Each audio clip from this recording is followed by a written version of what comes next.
Let me see. The House got down to some business yesterday on Monday under the firm and honorable leadership of Kevin McCarthy. But the House Republicans pushed through a change in how the House is going to operate under this new Congress. And they overcame the concerns of some rank and file members about the concessions that McCarthy had to make to the Christian fascists in the House of Representatives last week as he went through his desperate process of trying to get the job as Speaker, which he now has. Good for you, Kevin.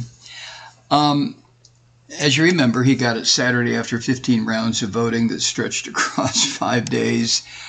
And he only got it after giving in to a whole bunch of demands from the fascist Christians who opposed him, including, and this was one I could not get my mind around because this would directly affect old Kevin, but how any single lawmaker now can call a snap vote to throw him out of office. That is very similar to the parliamentary system in the UK, which is madness, but this is what these Christian fascists wanted, and Kevin was more than happy to give it to them.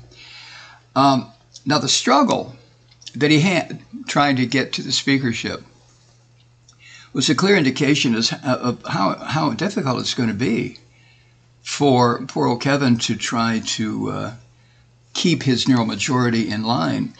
But that's not what Kevin's about. The only thing Kevin wanted was to have his name over the office of the Speaker. Kevin McCarthy, Speaker of the House. That's all he wanted. And he has that now. So he didn't give a shit about governing any more than any one of these fascist Christians care about it.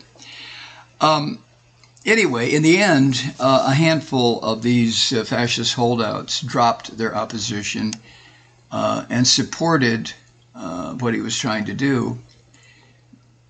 And the new rules from yesterday, there were some holdouts who said, wait a minute. But they went ahead and said, okay, they were concerned about McCarthy's concessions to the fascists, including some that they worried could lead to deep cuts in military spending, among other things. Yeah, that's always on the top of the list, right, Truthsakers? Anyway, the package passed last night, and it was mostly a party line vote. It passed 220 to 213. There was only one Republican voting no, that he didn't want to see this new package of rules put in place. But the package now includes something called the Holman, Holman, the Holman rule. That will allow lawmakers to use spending bills to defund specific programs and fire federal officials or reduce their pay. This now goes into the hands of the Christian fascists. It also makes it harder for lawmakers to raise the debt limit, which puts the full faith and value, or however they say it, of the American of America in doubt, which could have profound effects on the global economic system. The new rules also pave the way for the creation of a new select subcommittee under the Judiciary Committee, which will be headed by the peeping Tom, naked boys in the locker room, Jim Jordan. He will be the head of the Judiciary Committee, I believe. And that new subcommittee will be focused on what the right-wingers are calling the weaponization of the federal government. That means the fact that the federal government's powers were used to investigate Trump and to investigate the attack on the Capitol is what that means. But anyway, if you take all this together, these rules do, and this could be a good thing, they do increase transparency around how legislation is put together. Now, that's not the intended objective of the Christian fascists. They don't want transparency. Especially this part of it. Yeah, they want transparency when they stand out there and screech and scream and bellow and make noises about, how righteous they are and how much they care about America and so on and so forth, which is bullshit. But as an unintended consequence, it'll be a little bit easier for us, the unwashed masses, to understand what's going on as this legislation is put together. However, the rules also is going to make it difficult for the House to carry out even the most basic duties over the next 2 years, which, like I mentioned, includes keeping the government open and all the hundreds of divisions of government, everything from the National Park Service, everything, including the military. And it's also going to be difficult to avoid a catastrophic federal debt default. Now, it hasn't happened in the past, although scum like Newt Gingrich, going back to the 90s, late 80s, 90s, have always threatened to let the country go into default, which would be horrifying. But they don't care. They just don't care. Steve Scalise, the Klansman without the hood, he is a representative from Louisiana. He's now the majority leader. He said, quote, "Bills appear by dark of night. Bills that nobody's read that are thousands of pages long. Today starts that process of fixing what's broken in Washington so that Washington can finally start working for the people of this country who are struggling." End quote. Well, great words, Mr. Klansman. I mean, seriously, great words. They really are. But you know it's bullshit coming out of your mouth and anyone in the Christian fascist caucus. You know it's bullshit, Steve. What you mean is that's your cover story. Behind that, you devils are going to try to destroy government. But anyway, we'll have to watch it as it happens. So even as these Christian fascists praised what was passed last night, you know, the new rules, the totality of what McCarthy gave up, you know, what he did to appease these Christian fascists, nobody knows yet. We don't know all the stuff that he has done. Details are starting to trickle out, according to the New York Times. I guess it's the New York Times. The details are starting to trickle out, but, they started to come out before the scheduled vote.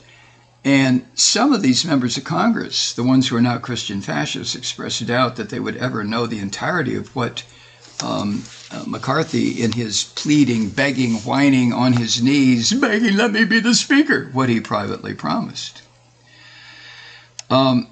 Many of the concessions that this jackwad made were not included in the package that passed on Monday. But according to what I have here, instead they were approved in closed-door negotiations with a handshake agreement. Wait a minute. Let me go back to what the Klansman without a hood, Steve Scalise, said. "Bills appear by dark and night. Bills that nobody's read are 1,000 pages long. Today starts that process of fixing what's broken in Washington. So Washington start working for the people of this country who are struggling." And then immediately after he said that, the concessions were passed Monday night in the dark of night in a private session that just included these Christian fascists and I guess Kevin in order to get the deal. Now, another representative, Nancy Mace, a Republican of South Carolina, wrote in a letter to her constituents on Monday. I won't call her a Christian fascist because I don't know anything about her, but if she's part of the Republican Party, she is a fascist. Her religion is unknown to me. But anyway, she wrote this, quote, "Some sort of deal was hashed out for the majority of the 20, those were the holdouts, to vote for McCarthy for Speaker. But this deal was crafted in private, behind closed doors. We can't think of anything more swampy than a member of Congress who tells the American people they're holding up the Speaker vote because they're fighting the swamp, only to broker some backroom deal hidden away from the American people." End quote. Well, my goodness, Representative Mace, I mean, I find myself in total agreement with the spirit and the substance of what you said to your constituents. You probably will be kicked out of the Republican Party, but I'm sure you can, make it into the Democratic Party. I don't think Representative Nancy Mace of South Carolina understands the corruption that she's now involved in up to her shoulders by continuing with what used to be called the Republican Party. I don't think she's aware of it because of what she wrote to her constituents. some sort of deal was hashed out, okay.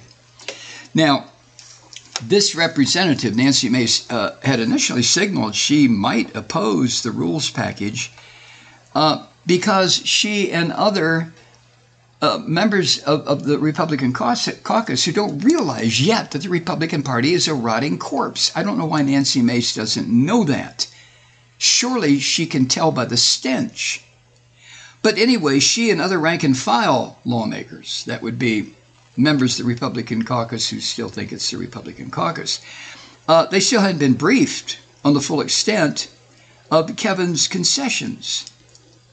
But they went ahead and supported what was being presented as the new rules last night because, well, I guess, they didn't have any choice. Now, Democrats, of course, opposed the whole stack of bullshit, but they said they were even more worried about what else the Speaker had agreed to in exchange for the support to elevate his useless ass to the Speaker's office. Oh, my God. Jim McGovern of Massachusetts, top Democrat on the Rules Committee, said as he, after he had read what the rules package contained, he said, quote, what I'm not concerned about is not just what's written down here. I'm concerned by the backroom deals that McCarthy made with the Freedom Caucus in exchange for their votes. Oh, I think what he meant was what I'm not just concerned about is not just what's written down here, but the deals he made. And I love the name, don't you? The Freedom Caucus. They're as much about freedom as Hitler was about freedom, as Putin is about freedom, as any sewer rat on Fox is about freedom. In other words, zero, nothing. But they take language. This is what Orwell wrote about over and over and over again, the corruption of language, the destruction of language. First it's corrupted, then it's destroyed, then it's replaced. And that's what's been going on here. Now, the only Republican who voted no was this guy, Tony Gonzalez, a Republican of Texas, in opposing this legislation, this package of rules, this terrible bullshit. And he said he had concerns that Kevin's agreement with the Christian demons on spending changes would lead to a significant cut in this country's defense budget. And he said that prospect was, quote, a horrible idea, end quote. Well, Tony, not to worry. They're not going to cut spending. They may take money away from the people who are fighting for their lives in, against Putin in Ukraine. They may do that because these sewer rats who now run the Republican Party, the Christian fascist party, they are pro-fascism, pro-Putin. So they may try to do that, to cut the defense budget to take money away from Ukraine. Anyway, Tony Gonzalez, he was on CBS News, I think last night, and he said, quote, I'm going to visit Taiwan in a couple of weeks. How am I going to look at our allies in the eye and say, I need you to increase your defense budget, but yet America is going to decrease ours? Tony. Oh, my goodness. Listen, when you signed on to be a fascist in the Republican Party, I know, you probably didn't realize the extent to which the fascism had eaten out the inside of the Republican Party. But, dude, take a look. I mean, come on. Take a look at how this so-called political party has degenerated into what it is. So, to answer your question, how are you going to look your allies in the eye and tell them to increase their defense budget while we are decreasing ours? Well, it's going to be difficult, Tony, but I'm sure you'll figure out a way. I mean, if you figure out a way to stay in this so-called Republican Party and maintain your dignity and self-respect, well, then you'll figure out a way to tell the Taiwanese, hey, listen, increase your defense budget, but we are decreasing ours. Now, the truth is, our defense budget is insane. It's just insane. It should be decreased by, I don't know, let me say, 2/3? I mean, do we really need to be spending more than the next 80 countries after us? I mean, we spend more than those 80 countries combined. And most of those 80 countries are our allies. But we spend very close to, and probably over the top of $1 trillion a year. We don't know everything that qualifies as defense spending. A lot of it is black budget where nobody knows about it, except the people who negotiate it out of sight in backroom deals, right? But $1 trillion a year? For what? That's $1,000 billion a year. We could take 500 billion, just take half of it, and we could fix, in other words, cure, in other words, do away with homelessness, poverty, hunger, poor education facilities, infrastructure, all of it.